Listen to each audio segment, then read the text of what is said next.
In at 10, trapped in a cave. It was night. The wind was blowing ferociously, so I tried to find a cave. As I did, I saw a light nearby. I hid to make sure I wasn't attacked, but I saw a terrible sight. A Charizard and what I can only assume was his trainer were nearby. The trainer was on the ground, missing both of his legs. The Charizard looked terrible, like it was crying. I heard the trainer ask his Charizard, who he called Ruby, if she was hungry. She shook her head, but even I could hear her stomach rumble. He insisted that she tell him when she's hungry, since he wanted to help, but she continued to shake her head, telling him that she wasn't, as he pet her with his one remaining arm. Ruby hugged him, her eyes getting watery. "Ruby, if you don't eat, you'll starve." Ruby then began to cry hard, but her trainer reassured her that it's okay and that she had to eat. The man extended his arm towards Ruby, who stared at him, trying to hold back tears, and she reluctantly opened her mouth while the trainer slid his arm between her fangs. "Go on," he said, and she did. The man went to sleep, then Ruby cried even harder, because she knew what would happen the next time she got hungry. Jesus! Okay.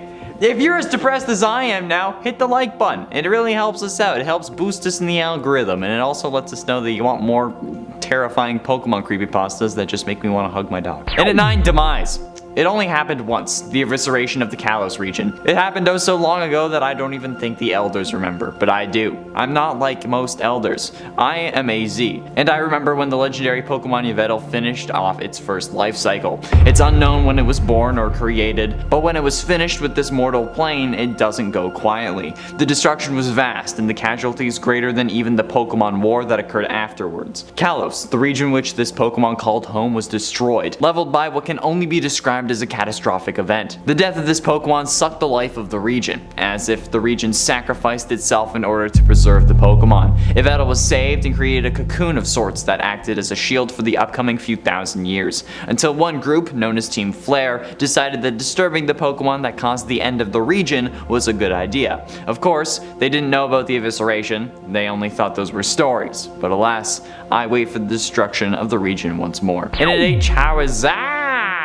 I'm not kidding, that's actually how it's spelled. I know you're looking at me weird. Please don't, okay? I'm not meant to look like this. I used to be so happy. My friend loved me so much, but he would always hang out with his Charizard instead of me, since it was his starter after all. But it eventually ended up dying in a gym battle. He cried all day, and he thought another one would fix it, so he went to get another, but he was already carrying 6 of us. I told him that he could put me away for a little while. All I wanted to do was see him happy. So he did, but it was a very long time.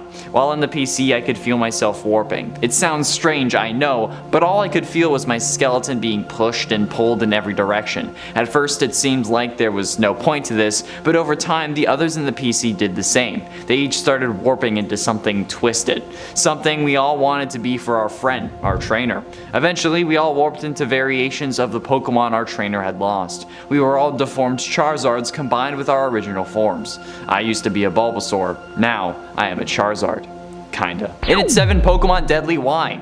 It was the last day of school, and I was screwing around, but then I noticed a Pokemon Y game still in its case laying on the ground. I picked it up, and on the manual it said, "My gift to you," from Noob. Whoever this Noob was had left the cartridge, so I decided to see what kind of terrible team he had. The title screen looked horrible. It said press start to die, and at the bottom of the screen it had the number 666 along with 2 candles sitting between the numbers. When I clicked start, the game flashed an image of dead people. I had to play this. I had to see what was going on. His save file was missing, so I made a new one. But Oak was there instead of Sycamore, and his face was distorted, and he looked like he was going to die. Then he showed me Yveltal puking blood with bloodshot eyes and a bloody nose. Then he collapsed from his injuries. And at 6, good night. I used to have trouble sleeping. I tried everything I could. Sleeping pills, NyQuil, more pills. I even tried Pokemon, but even Jigglypuff couldn't put me to sleep. But then I found her, Meloetta. Meloetta is like my soulmate. We work together in harmony. She helps put me to sleep, and I help her out with her mission. Everyone is sound asleep now. They were all having such a hard time. With the sun out, it's nearly impossible to sleep, but now they can all sleep for as long as they want. Meloetta helps me sleep. She sings to me. It's like everything is a dream. Such a perfect life, singing and sleeping. It's essentially the life of my dreams. Get it? Get it? Because this is a dream. Halfway through, and at number 5, the fire. It was late, probably around 2 in the morning. The thunder was cracking, the lightning was flashing blue, and we saw a figure fly overhead. When it flew over the brass tower, that's when it caught. The fire spread quickly. Despite the rain we thought would prevent it, my dear friends were inside, Sparky, Rainer, and Pyro. They loved to play in the tower, jump from post to post, battling and training themselves just for fun. I never thought it was an issue, but when the fire spread down, they were goners. Rainer tried to protect them. Sparky even took a lightning bolt for them, but nothing worked. Even Pyro stood in the flames and tried to absorb them. Nothing. Luckily, Ho-Oh had a spot for them in his plane, and now whenever I see one of the legendary beasts, I smile and shed a tear for the boys I lost oh so long ago. Perhaps, after the plug is pulled, I will be with them once more. And at 4 Mount Silver. Years before you meet Professor Oak, he trained Red and got him to Mount Silver, but once Red gets there, he isn't heard from again. Oak travels there to see that Red has actually died, but his spirit is still there. All it says is help me. Oak had to find another trainer worthy enough to make it to Mount Silver in order to free Red. The Elite Four is positioned in the perfect place to assure that they are your final test before making the climb. And when you finally make it, Red is surprised to see you, but without speaking, he engages you in a climactic battle that wages for an hour. When you finally defeated him, he says nothing, but smiles and leaves as he can finally pass on. Not being able to say, but showing with his smile, thank you. Getting close to the end into number 3, Flash Caves. We all know that you don't need Flash to get through dark caves, but it certainly does help. However, if you decide to take the dark route, there's actually a trick that works with every Pokemon game. If you walk around for a while, you will eventually find a ladder that isn't actually on the map. It will play the sound of walking downstairs 4 times, and then ask where you think you are. Then you are transported somewhere. You'll know when you can see, and everything is in black and white. Eventually, you will find yourself in a hole in the wall. Go through it and you will be free, but you won't be able to talk to NPCs anymore. In Pokemon Yellow, your Pikachu follower will become a ghost from the Pokemon Tower, and everything will still be in black and white. The only place where you can interact with trainers and Pokemon now is the cave where you use the glitch. However, every trainer you interact with says, do you know where you are? But ultimately, in number 2, Dream of Darkness. It started as sleep paralysis. It's a fairly common phenomenon, at least for me, where your mind wakes up but your body doesn't. Some people say that their blind spots look like people, hence the term sleep paralysis demon, but mine didn't. Mine looked odd. It had legs, but they were long and pointed. The arms were similar in a way, with wide hands thicker than a bowl of oatmeal. It had what looked like smoke coming off of its shoulders, and its hair was similar. It stood there staring at me, but then it started moving. It reached out a hand and I watched it grab my face as if it was trying to wake me up, but instead I fell back asleep. It faded to black, and in my room the demon was gone and I can finally move. It's still dark out, but my clock says 11 a.m. Concerned, I walk down the stairs and I'm calling out to my parents asking them what's going on. They say nothing, so instead I call out to my sister. Nothing again. When I go down, I see why they weren't responding. They were what can only be described as spread out across the room. The ceiling and the walls were red, and their heads were removed. I close my eyes and I'm back in my room. It's still dark out, but my clock says 11 a.m. Concerned, I walk down the stairs and I'm calling out to my parents asking them what's going on. They say nothing, so instead I call out to my sister. Nothing again. And finally, in at number 1, Save Me. After being interested with Lavender Town Syndrome, I got a copy of the original game off of eBay just to see if it was real. When I got to Lavender Town though, there were no NPCs. Just one boy in the Pokemon Tower who was running in circles. He was on every level. Whenever I interacted with him, he would just say save me. Now, I didn't mention this before, but my rival's name was Tyler, because it was actually suggested, not because I chose it. But that's weird, because this game is Japanese. I get to the top floor of the tower and the room shaped like a T. And then, remembering my rival, I ask out loud if this is Tyler. The child turns around and says yes, save me, then starts a Pokemon battle. But he never threw out a Pokemon. He just stood there waiting. I ended up fainting him, and he said thank you. I fell asleep after what felt like hours, but when I wake up, I'm in a car seat in the back of a car holding a different Game Boy. I get out of the car frantically, leaving the Game Boy there, and I get some change off the ground and use a payphone to call my girlfriend. She cusses me out, saying that I should have just told her I was leaving, but at least she sold that damn Pokemon game I bought for too much money last year. I had been dragged into the game, and now another kid had just taken my place. Number 10, no turning back. This had to have been some kind of weird bootleg version of the game, right? In this version of Pokemon Blue, I played as normal, except I could never turn back. And as I moved forward, everything became more distorted from reality. Every time I tried to turn around, the screen would get all wavy and bubbles would float across it. I'd faint and then reawaken just where I'd been.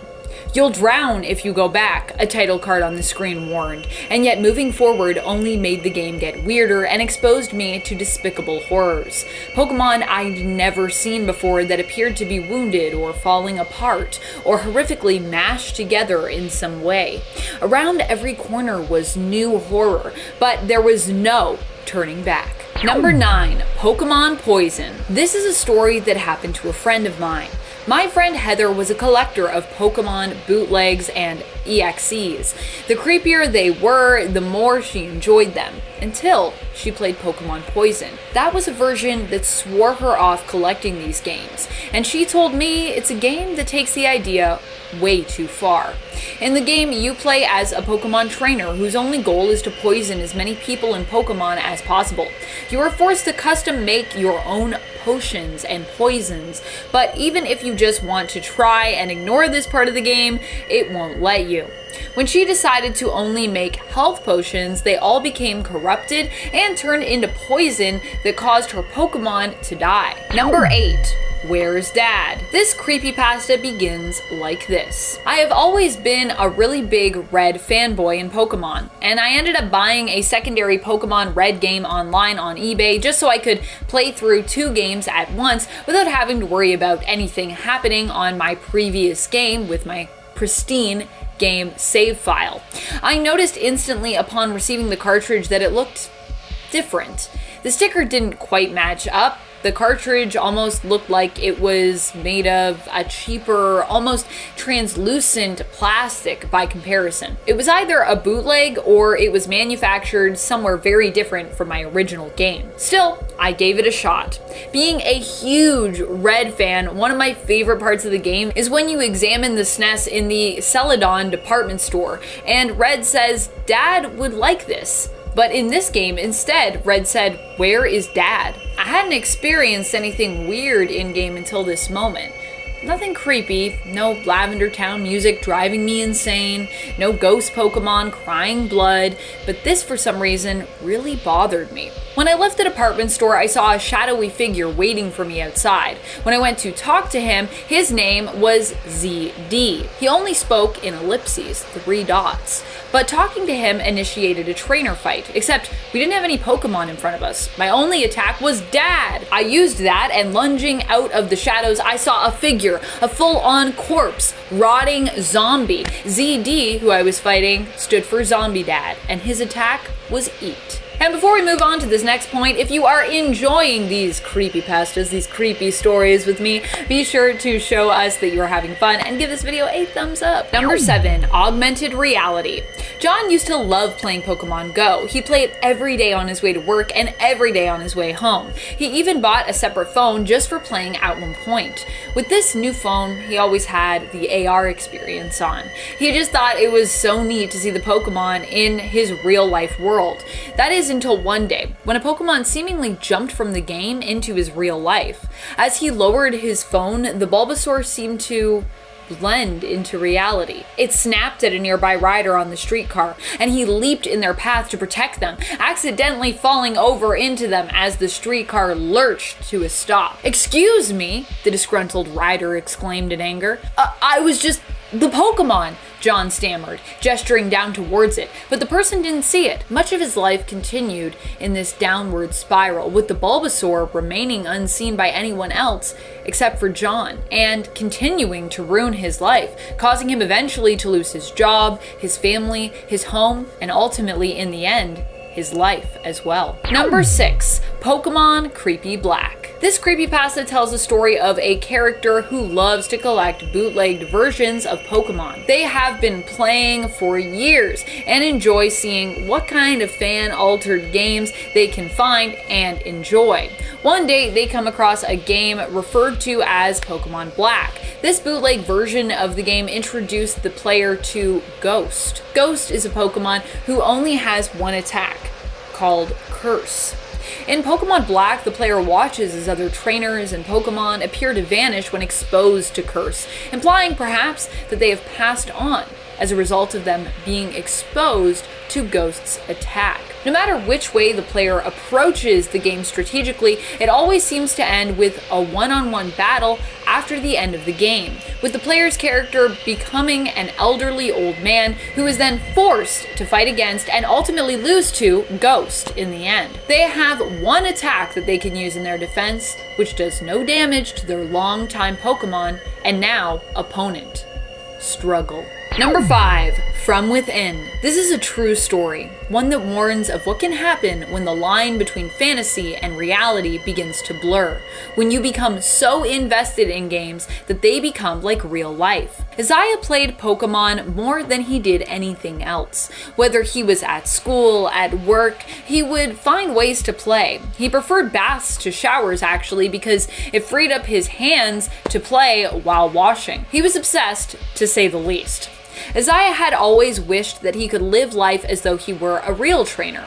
It was one day when he was in the bath playing Pokemon Red that he got more than he had bargained for when it came to that wish. He was trying to catch a Gengar, but during his attempt, a cutscene he'd never seen before started up and was triggered.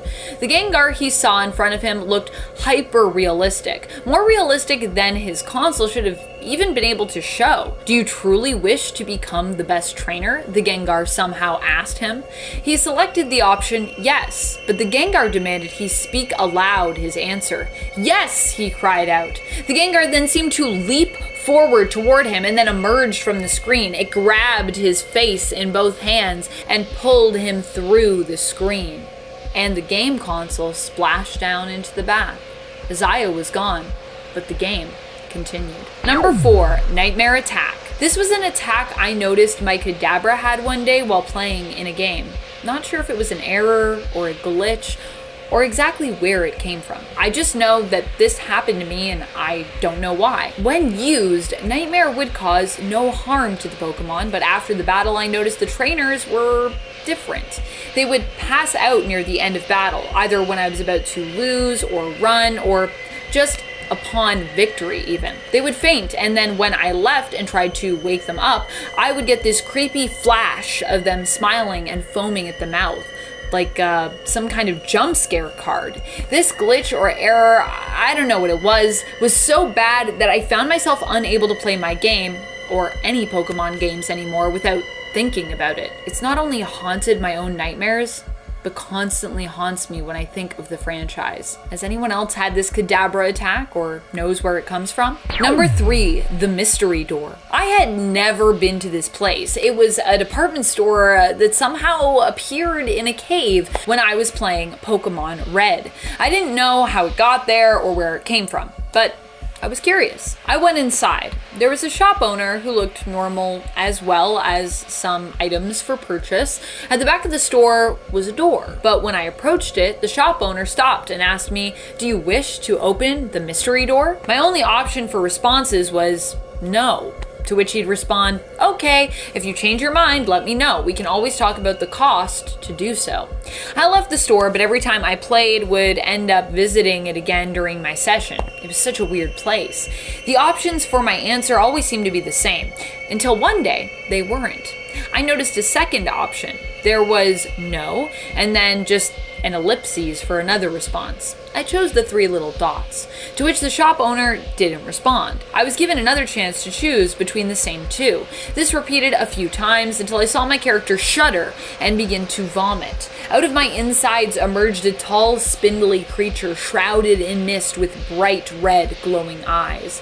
It stood tall with a twisted grin. "Time to pay the price," it said. I heard the echo of its voice in my mind. Number 2, Berry Forest. One time while I was in Berry Forest, I ran into a random girl there. Nothing too bad happened, but it was definitely a really creepy encounter. She asked me to come with her and become one with the forest. Then I watched her move into a tree. Cut into the tree was a perfect shape for her body. "You don't need to leave ever if you join us," she told me. Number 1, Trading Places. My friend had loaned me their old Game Boy Color as my Switch had broken down recently, but it was covered by a warranty still, so I was just waiting to get it back, fully repaired. I used to love playing my Game Boy Color when I was younger. They gave me a few games along with it. Among them was a Barbie Genie game, a Legend of Zelda game, but I settled on a Pokemon game to play. However, the cartridge didn't look like any Pokemon game that I remembered. It had a picture of an intense looking Ditto on the front. Weirdly enough, the color of the Ditto was off and seemed to more match the color of the Game Boy instead. I paid it no mind, thinking that with age, maybe the color had changed, or maybe the cartridge was a little dirty. I popped the cartridge in and booted up the handheld console. Suddenly, I noticed it began to shift in my hands. I watched as the Game Boy appeared to melt out of my hands before emitting a bright, blinding white light. I shielded my eyes and turned away, and when I opened them, I noticed before me stood a giant Ditto, but shaped like me. Its face was wrong, but as it looked down at me, it appeared to fix that, matching my very own expression. Its skin was a little more pink than mine, but otherwise it was a perfect copy. The Ditto reached down and picked me up. I noticed that I couldn't move. I didn't have arms or legs. I noticed a border as well in my vision. "Finally free," it said, my own face smiling down at me. Number 10, Pokemon Creepy Black. I enjoy playing Pokemon hacks and hunting down their cartridges at flea markets. Sometimes they are unplayable and sometimes they are unintentionally awful, but I find the games to be enjoyable and how funny they are. One such cartridge which I was playing was called Pokemon Black, but it was actually a hacked version of Pokemon Red. In the game you got your starter, but in addition started with a Pokemon known as Ghost. Ghost had one attack, Curse. If you used it in battle, it would kill the Pokemon or trainer you used it against, causing the Pokemon and their Pokeball to disappear from the game, or leaving a tombstone in the spot where you first met that trainer. Number 9, Pokemon Go Experience. My friend and I love playing Pokemon Go in the park near my house, but we've never ventured into the woods nearby. One day we decided we'd check it out and try to catch some Pokemon in there. We were having fun playing, but became a bit turned around and lost. We weren't worried though, as we both had our phones and both had a strong signal on them. As we talked and wandered around exploring, I looked up to see my friend. He was crying with his head in his hand. He wouldn't look at me, but told me the stairs behind me were scaring him. Stairs, I wondered, but we're in a forest. But sure enough, when I turned around, there they were, a set of wooden stairs that looked almost new. He told me not to climb them, but I wasn't scared and I wanted to check if they were real. They were. When I got to the top though, I felt lightheaded and dizzy. I turned around, but it almost felt as though my body was moving independent of me, as though I was experiencing sleep paralysis and couldn't control myself. Then I noticed giant, humanoid pale spider legs in the corner of my eye, climbing up a tree next to me. I recovered control and bolted out of the forest with my friend in tow. Needless to say, I have yet to return to that park anytime soon, and my friend still won't talk to me because he's still so freaked out. Number 8, Pokemon Gray. One day when I was going to play Pokemon, I noticed a cartridge among my games that didn't seem familiar. I'd never seen it before. On it was the name Pokemon Gray, and it seemed to be made out of something other than plastic, something smoother and harder. But it fit in my console just fine, and I booted it up to check it out, as I'd never remembered getting it or hearing of Pokemon Gray ever before. The load screen and gameplay were different. Everything was darker, and all the characters in Pokemon seemed to be skeletal versions of themselves. When I went to select my starter Pokemon, Professor Oak told me after I picked the skeletal Bulbasaur that there would be a price, and that Bulbasaur was not complete. He needed something from me. My bones. I shut the console off immediately and threw it against the wall. When I got enough courage, I went to retrieve it and checked out the cartridge. It had a crack in it, and that's when I noticed that it was made out of a different material than the others. it was made of human bone. Number 7. My friend Banette. Her favorite gift that she had gotten for her birthday was the Banette polka doll. It was so cute, she promised that she would take it with her everywhere and never leave it. But years passed, the doll became worn and was swapped out for newer toys. Eventually the girl who owned it got older and parted with the doll, throwing it into the trash. The trash, Banette thought as she lay discarded. I don't think so. When the girl got home, she saw Banette sitting once more on her bed, surrounded by a bunch of other dolls and plushies which had been torn apart and decapitated. She was too confused to react as the Banette seemed to come to life, surprising her. It leapt, feral, attacking her and mauling her face. She was dead before she could do anything. Never again would she abandon any of her dolls. Number 6. Charmander, is that you?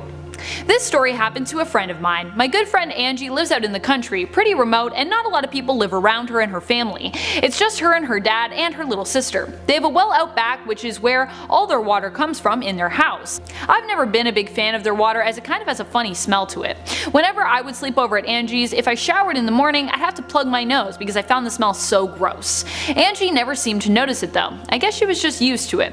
But one day, she did notice. For the first time ever, to her the water smelled metallic. It felt hot too. She noticed while washing her hands, even in cold water, it was like it stung her skin. She decided to go out and check on the well. When she did, a bright light was coming from it. She opened up the well and looked down. Something bright was glowing down there, so she lowered a bucket and pulled it up, eager to see if something maybe had fallen into the well somehow. The contents of the bucket spilled out onto the grass, and she watched as the water made the grass smoke, scorching it as though it were acid. A creature tumbled from the bucket as well, and Angie, who was a big Pokemon fan, thought she recognized it. It looked like Charmander, but this Charmander looked angry and somewhat shriveled. It cried out. She reached out a hand, attempting to reassure the creature it would be fine. Charmander was her favorite Pokemon after all. The creature tilted its head, took in a little breath, and looked down at her hand, exhaling a bright, hot flame. Her hand caught fire. As she patted it on the ground, attempting to put out the fire, the creature scrambled out into the woods. Dragon or real-world Charmander, whatever it was, has yet to be seen again by Angie, but she still bears the scars from when it burned her. While it may never return, she'll never forget. Number 5. Wartortle at the End of Time. My friend Charlie's brother Travis loved playing Pokemon. He prided himself on being the best trainer and made sure he always collected every single Pokemon in the games. He always bragged that he was the best in Pokemon battles, no matter which Pokemon game you were talking about: Red, Diamond, Ruby, Silver, Pokemon Go. He prided himself on being number 1. Or he used to. He doesn't play anymore, and when I asked Charlie why, he told me that something had happened to Travis while playing. Apparently, while playing Leaf Green, Travis said the game glitched out. The screen went black and then opened up on a very old looking Wartortle. The Wartortle said that he was an immortal Wartortle who had been alive since the first days of Pokemon, and its spirit had lived even beyond that. The Wartortle survived in the game by feeding off of gamers' souls. It found that the better someone was at the game, the more nourishing their souls were. It had come, it said, for Travis's soul. Number 4. The Haunted Woods. The woods near my house were always quiet, until one night. I was walking home after playing at a friend's house. It was getting late and darker outside by the second, so I decided to take a shortcut through the woods. That's when I started to notice a whistling sound. I don't know why, but I was curious. I felt compelled to wander towards it, as though it were calling me. Later, I would realize why. It was the children's spirits. They only wanted to play. They only wanted more friends. But I became lost in the woods. Lost as they had been lost before me. I never found my way out, collapsing on a stump, starved and thirsty as my organs began to shut down. My spirit merged with the stump then, became fused to it, and I too joined the whistling in the woods with my new friends as another ghostly phantom. Number 3. Buried Alive Model. It is rumored that the original final story of the Pokemon Tower featured a boss, originally known as the Buried Alive Model, but that the character was later replaced with the Marowak ghost instead. This Buried Alive Model, also known as the Buryman script, involved you fighting a decaying human corpse appearing to be crawling out of the ground. It would battle you with 2 white hands, a Gengar, and a Muck. If you lost the battle, the corpse would cry out, "Finally, fresh meat!" Number 2. Missing Pokemon trainers. My friends and I have always loved playing Pokemon Go since it first came out. We're all Team Valor. One of our favorite things after the school day is done is to walk home together catching Pokemon, battling Team Rocket, hitting up Pokestops, and stopping to battle at the local gym. It's kinda like our routine. We do it every morning on the way to school, meeting up to walk together, and at the end of every school day on the way home. We all have different favorite Pokemon that are our favorites for leaving in the gym. Mine has always been Emboar. However, one day when we walked home, we noticed one of our friends in the group was missing. Maybe they went home early, I thought, because they got sick in the middle of the day. But when we stopped to hit up the gym without them, we also noticed that their Pokemon was gone, despite the fact that all of ours remained, as no one had defeated our hold on that gym. The next day our friend wasn't at school either, and when we all decided to stop by their house at the end of the day to check on them, we noticed the house appeared abandoned. Even weirder, another of our friends from the morning had seemingly disappeared from the beginning of the school day to the end. We also stopped by their home and it seemed also abandoned. Their Pokemon was also missing from the gym we'd taken that morning. We all have since stopped playing, and we're all still here, but the other two and their families seem to have disappeared without a trace. Number 1. Lavender Town Syndrome. While it was never proven to be true, Lavender Town Syndrome was rumored to be a mental illness caused by certain high-pitched binaural tones in the game from the original Lavender Town theme. Apparently the music had to be changed later on because these tones were causing children in Japan who played the game to experience depression, and even cause cases of self-harm among children between ages 7 to 12. And attend the Night of Lightning.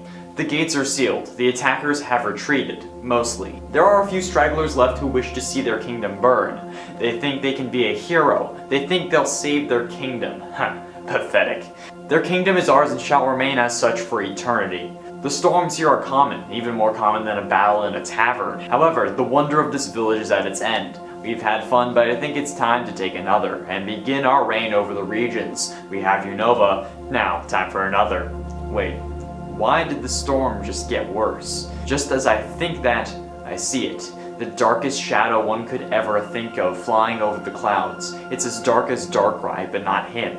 I see a faint amount of blue shining through the clouds. It's almost like a god. And then you hear it. You have lost your way. Return to your righteous path or face annihilation. It's as if it just spoke to our brains. We look at each other and everyone else heard the same. We will fill this land with our righteous fury, I cry at the beast. That was the wrong idea. It started, the lightning. It came down as if on its own, with the fury of 100,000 men. Every time a bolt vanished, another one came down, as if God had started to eviscerate the human race. However, all around us the world was normal. It was a bright and sunny day, but not over us. As my men fell, I see him descend. Zekrom. And a 9 demise. It's only happened once, the evisceration of the Kalos region. It happened oh so long ago that I don't even think the elders remember, but I do. I am not like most elders. I am AZ, and I remembered when the legendary Pokemon Yveltal finished its first life cycle. It's unknown when it was born or created, but when it was finished with this mortal plane, it didn't go quietly. The destruction was vast, and the casualties greater than even the Pokemon War which occurred after. Kalos, the region which this Pokemon called home, was destroyed, leveled by what can only be described as a catastrophic event. The death of this Pokemon sucked the life out of the region, as if the region sacrificed itself in order to preserve the Pokemon. Yveltal was saved and created a cocoon of sorts that acted as a shield for the coming few thousand years, until one group, known as Team Flare, decided that disturbing the Pokemon that caused the end of the region was a good idea. Of course, they didn't know about the evisceration, they only thought those were stories, but alas, I wait for the destruction of the region once more. And if Yveltal won't do it, I'll do it myself. If you guys are enjoying the video, be sure that you hit that like button because it really helps us out and lets us know what you want to see more of. Thanks. And it ate Quake. The ground shook beneath my very feet. This wasn't uncommon for Hoenn, thanks to the legends however, it always made us worry that the legendary Groudon would rise again. The ground trembles once more. This is more than just an ordinary aftershock. Something's wrong. I rush outside and see the storm forming. It's like the old legend. I grab my coat and head to the den, where there are officers set up preventing entry. I guess this is no mere storm, and the legend is true. The legendaries Groudon and Kyogre will rise again. They start evacuating once they hear the roar. The sound is amplified because of the cave, and then we hear another roar coming from behind us in the ocean. They usher us out of the city, leaving behind everything we own, and getting as many as possible onto Route 24. For a minute, the downpour stops. This makes people think that it's safe, and despite the police doing their best to hold them back, a man begins to return to his home. That's when Groudon bursts out of the ground, dropping a boulder on him. That's the day we left Red Hill City, and the last day that it was left standing. And at 7, Hoopa. Hoopa and I were friends. I thought we were best buds. There's no words to describe the kind of connection we had. That's until I died, at least. In the Pokemon world, some kids who die end up turning into Pokemon. I myself got lost in the woods while out on a walk with Hoopa, so I ended up becoming a Phantom. If I was a Kadabra, I'd be able to let Hoopa know who I am, but they can't understand a Phantom. After I died though, Hoopa kinda lost it. It changed to its unbound form since it was no longer by my side and terrorized as many people as possible, even some of the search parties for me. I'm starting to worry about what it will do next, and if they ever cared about me in the first place, or if it knew what would happen in that forest. It's been 10 years now, and Hoopa is with another boy. They came back into my forest. You'd think that Hoopa would avoid that since what happened last time, but then I see it smirk. It knows what's about to happen. Hoopa quickly opens a wormhole and heads through, but not before looking at me, now a Trevenant, and winking. And at 6, good night.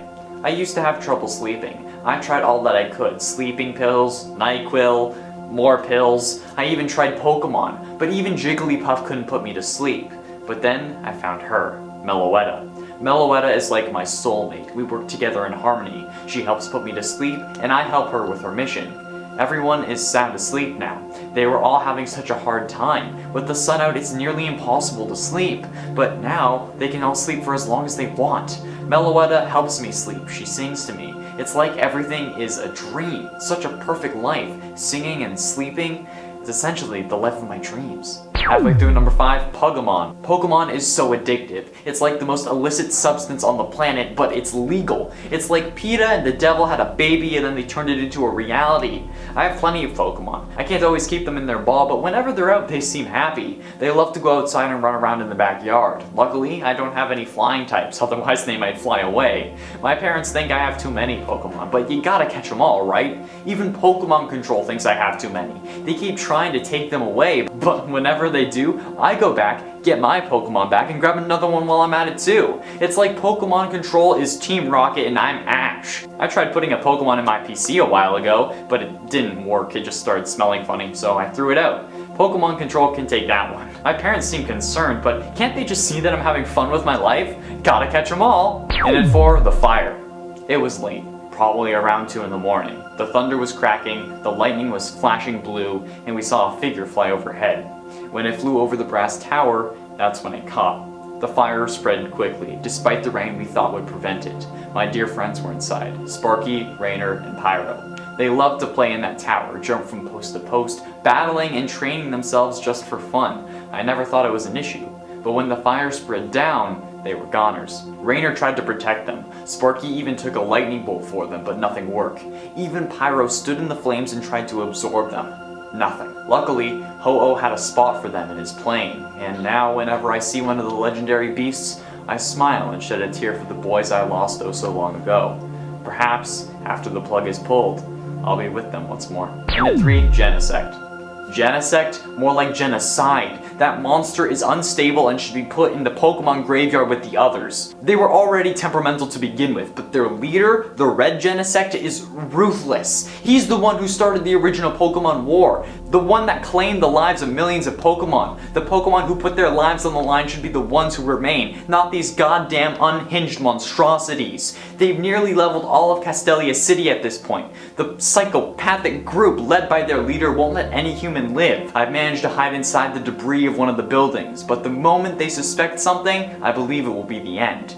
They don't seem to speak aloud, not even saying their name. I'm guessing it's some form of psychic communication, or something of the electronic equivalent, since they look like machines. Oh no. While writing that last line, I moved a piece of wall, probably around the size of a medium rock, but that was enough for the Genesect to hear. And at 2, Framed. Officer, I swear I didn't do it. I wasn't even in Nimbasa City last week. I've been in Castelia City for the past month doing my research.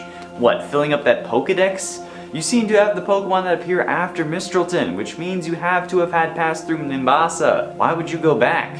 Because I missed stuff. Come on, there has to be an explanation for this. There is. You did it. We caught you on the cameras, you monster. What do you mean monster? Here, look at this and then tell me that's not you. It may look like me, but it's not. What do you think? Arceus just created another version of you to tear that old man apart? No, it wouldn't have been Arceus. What about the unknown? They were safe in Relic Castle.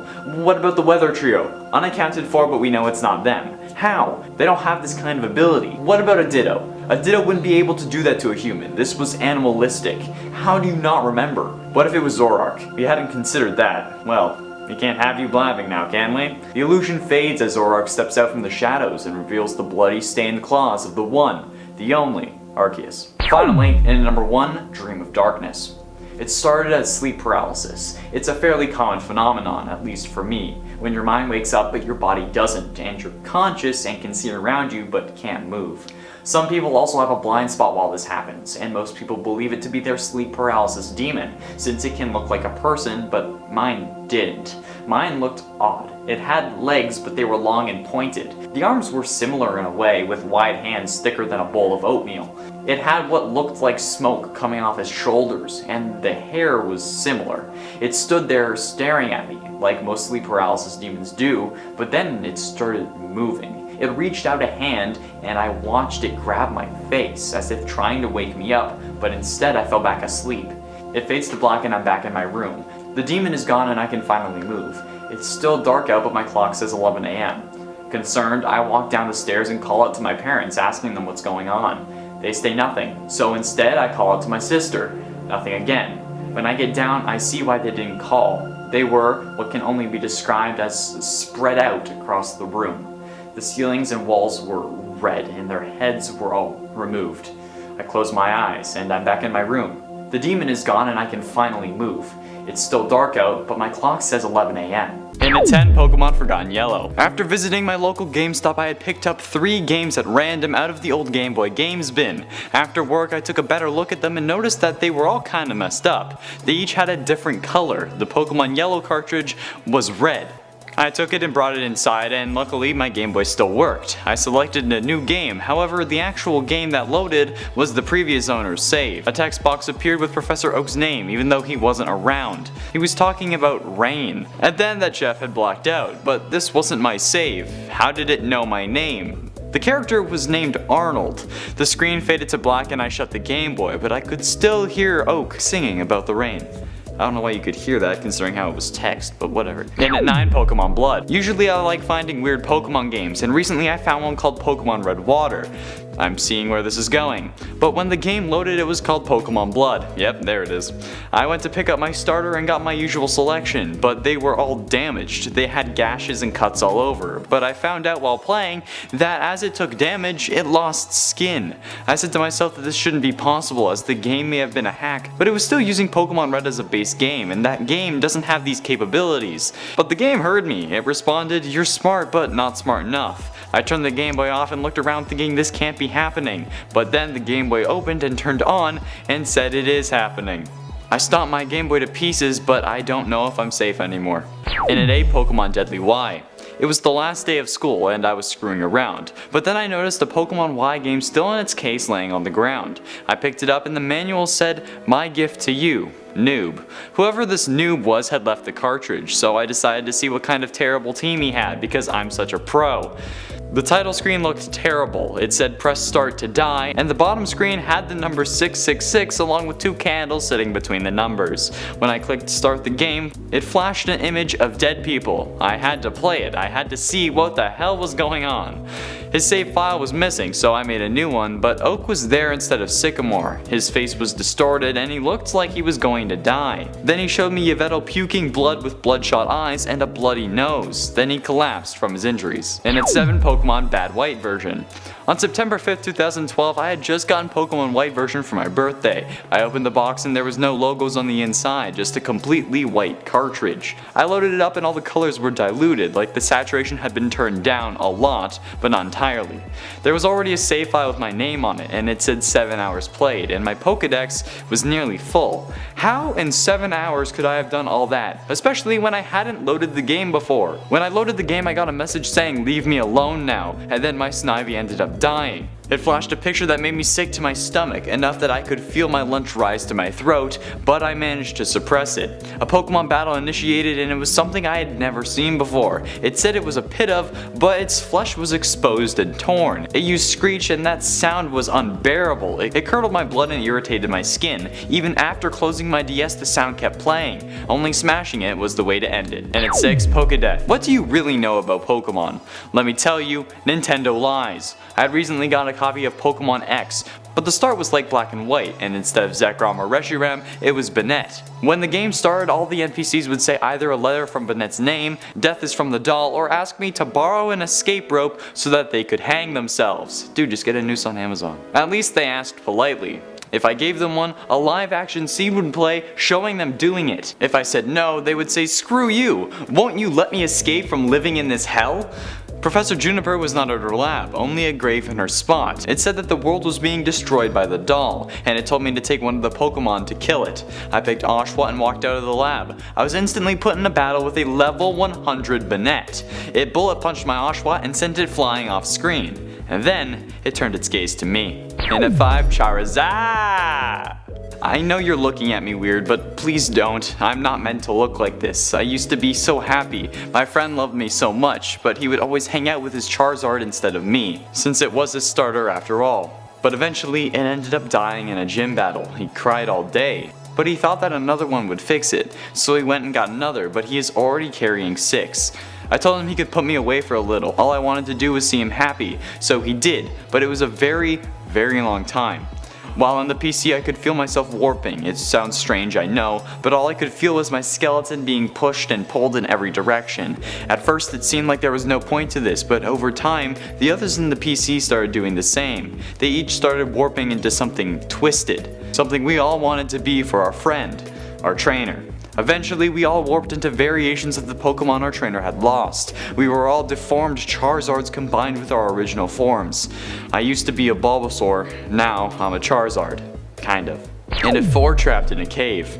It was night, the wind was blowing ferociously, so I tried to find a cave. As I did, I saw a light nearby, and I hid to make sure I wasn't attacked, but I saw a terrible sight. A Charizard and what I can only assume was its trainer were nearby. The trainer was on the ground, missing both his legs and an arm, and the Charizard looked terrible. It was crying. I heard the trainer ask his Charizard, who he called Ruby, if she was hungry. She shook her head, but even I could hear her stomach rumble. He insisted that she tell him when she's hungry, since he wants to help, but she continued to shake her head, telling him she wasn't. He told her it was okay as he pet her with his one arm remaining. Ruby hugged him, her eyes getting watery. "Ruby, if you don't eat, you'll starve," the trainer said. Ruby began to cry hard, but her trainer reassured her that it's okay and that she had to eat. The man extended his arm towards Ruby, who stared back at him trying to hold back tears. She reluctantly opened her mouth while the trainer slid his arm between her fangs. "Go on," he says, and she did. The man went to sleep and Ruby cried even harder. The man went to sleep to conserve energy and Ruby cried even harder because she knew what would happen the next time she got hungry. And at 3, Mount Silver.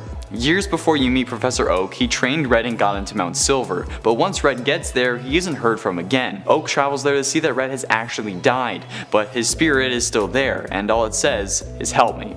Oak tried to find another trainer worthy enough to make it to Mount Silver in order to free Red. The Elite Four is positioned in the perfect place to assure that they are your final test before making the climb. When you finally make it, Red is surprised to see you, but without speaking engages in a climactic battle that wages for an hour. When you finally defeated him, he says nothing, but smiles as he leaves and can finally pass on, not being able to say, but showing you with his smile, "Thank you." And at 2, Flash Caves. We all know that you don't need Flash to get through dark caves, but it certainly does help.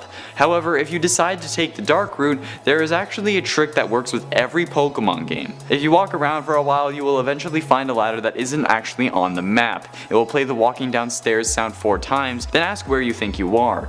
Then you are transported somewhere. You'll know when you can see, and everything is in black and white. Eventually you'll find yourself a hole in the wall. Go through it and you'll be free, but you won't be able to talk to NPCs anymore.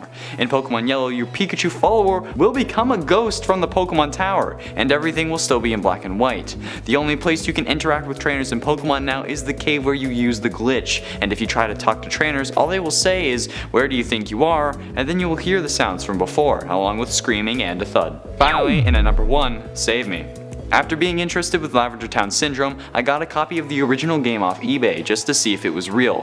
When I got to Lavender Town, there were no NPCs, just one boy in the Pokemon Tower running in circles. He appeared on every floor, and whenever I interacted with him, he would just say, "Save me." Ghosts in the tower would even turn into this boy, having his cry be actual human crying. Now, I didn't mention this before, but my rival's name was Tyler because it was a suggested option, not because I chose it. But that's weird because this game is in Japanese. I get to the top floor and the room is shaped like a T, and remembering this, I ask out loud if it's Tyler. The child turns around and says yes, save me, then initiates a Pokemon battle, but he never threw out a Pokemon, he just stood there, waiting. I fainted him and all he said was thank you. I fall asleep after what felt like hours, but when I wake up, I'm in a car seat in the back of a car holding a different Game Boy in the parking lot of McDonald's. I get out of the car frantically, leaving the Game Boy there, and I got some change off the ground and used the payphone to call my girlfriend. She cusses me out and says that I should have told her I was leaving. At least she sold that damn Pokemon game I bought for way too much money last year. I had been dragged into the game, and now a kid had just taken my place.